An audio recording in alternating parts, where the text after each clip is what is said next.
ദൈവനാമത്തിന് മഹത്വമുണ്ടായിരിക്കട്ടെ. നോമ്പിലെ 5-ാം ആഴ്ചയിലെ 30-ാമത്തെ ദിവസത്തിലെ ധ്യാന വിഷയമായി നിശ്ചയിച്ചിരിക്കുന്നത് ക്രിസ്തു കരുണയുടെ സങ്കേതം, Christ the store house of Mercy. ഈ ചിന്തയെ ആസ്പദമാക്കിയിട്ടുള്ള വേദഭാഗം വിശുദ്ധ യോഹന്നാൻ്റെ സുവിശേഷം 5-ാം അധ്യായം 1 മുതൽ 18 വരെയുള്ള വാക്യങ്ങളാണ്. 38 വർഷം രോഗം ബാധിച്ചു കിടന്ന ഒരു മനുഷ്യനെ യേശു ബെഥസ്ത കുളക്കടവിൽ വെച്ച് സൗഖ്യമാക്കുന്ന സംഭവം. ബെഥസ്ത എന്ന വാക്കിൻ്റെ അർത്ഥം കരുണയുടെ ഭവനം എന്നാണ്. എന്നാൽ ഈ പേര് മാത്രമേ കരുണയായിട്ട് കാണുവാൻ നമുക്ക് സാധിക്കത്തുള്ളൂ. അവിടെയുള്ള കാഴ്ചകളെല്ലാം കരുണയുടെ നീരുറവകൾ വറ്റിപ്പോകുന്നതായിട്ടാണ് നാം കാണുന്നത്. അവിടെ വ്യാധിക്കാർ, കുരുടർ, മുടന്തർ, ക്ഷയരോഗികൾ, ഇങ്ങനെ വലിയ കൂട്ടം ആളുകൾ ഉണ്ടായിരുന്നു. ഇന്ന് എത്ര മനോഹരമായ പേരുകളാണ് നമ്മൾ നമ്മുടെ കുഞ്ഞുങ്ങൾക്കും നമ്മുടെ ഭവനത്തിനുമൊക്കെ ഇടുന്നത്. എന്നാൽ ഈ പേരുകളുടെ യഥാർത്ഥമായ അർത്ഥം പേറുവാനായി നമുക്ക് സാധിക്കാറുണ്ടോ എന്നുള്ളൊരു ചിന്ത നമ്മളെ ഈ ഭാഗത്ത് നിന്ന് ഓർമ്മിപ്പിക്കുന്നു. രണ്ടാമതായി, 38 വർഷം രോഗം ബാധിച്ച ഈ മനുഷ്യനോട് യേശു ചോദിക്കുകയാണ്, നിനക്ക് സൗഖ്യമാകുവാൻ മനസ്സുണ്ടോ? ഈ ചോദ്യം കേൾക്കുമ്പോൾ ആർക്കും ഒരു മണ്ടത്തരമായി തോന്നിയേക്കാം.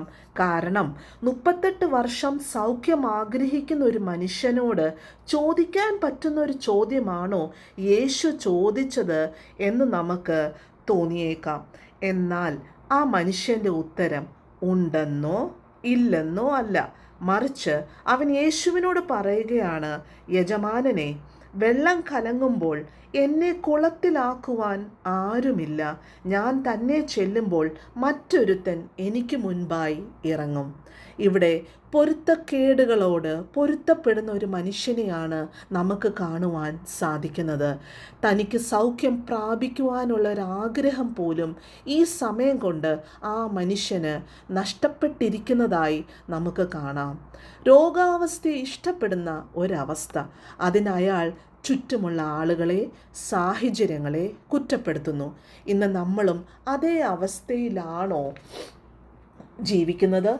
എങ്ങനെയെങ്കിലും ഈ ജീവിതം ഒന്ന് തള്ളി നീക്കണമെന്ന മനോഭാവത്തോടെയാണോ നമ്മൾ കഴിയുന്നത്? പൊരുത്തക്കേടുകളോട് പൊരുത്തപ്പെട്ട് ജീവിച്ചാൽ യേശു ആഗ്രഹിക്കുന്ന നിലവാരത്തിലേക്ക് ഉയരുവാൻ നമുക്ക് സാധിക്കുകയില്ല. യേശു അവനോട് പറയുന്നു, നിന്റെ കിടക്ക എടുത്ത് നടക്കുക. ഇത് തന്നെയാണ് യേശു നമ്മളോടും ഇന്ന് പറയുന്നത്. നിന്റെ പരാതി പറച്ചിൽ അവസാനിപ്പിക്കുക. നിന്റെ കുറ്റപ്പെടുത്തലുകൾ നിർത്തുക. മറ്റാരുടെയെങ്കിലും തെറ്റായ തീരുമാനത്തിൻ്റെ ഫലമാണ് ഞാൻ ഇന്ന് അനുഭവിക്കുന്നത് എന്ന ചിന്ത മാറ്റിവെക്കുക. മറിച്ച് ഇപ്പോഴുള്ള സാഹചര്യത്തിൽ നിന്നും മെച്ചപ്പെട്ട സാഹചര്യത്തിലേക്ക് നിന്റെ മുൻപിൽ ദൈവം വഴികൾ തുറക്കുമ്പോൾ അതിനെ നീ അനുസരിച്ചില്ലെങ്കിൽ നിന്റെ ജീവിതം വൃഥാവായി പോകും എന്ന ചിന്ത ഈ വേദഭാഗം നമ്മളെ ഓർമ്മിപ്പിക്കുന്നു.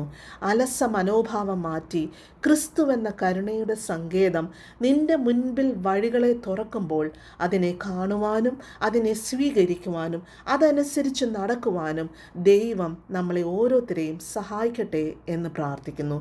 ഈ വചനങ്ങളാൽ ദൈവം നമ്മളെ ഓരോരുത്തരെയും അനുഗ്രഹിക്കട്ടെ.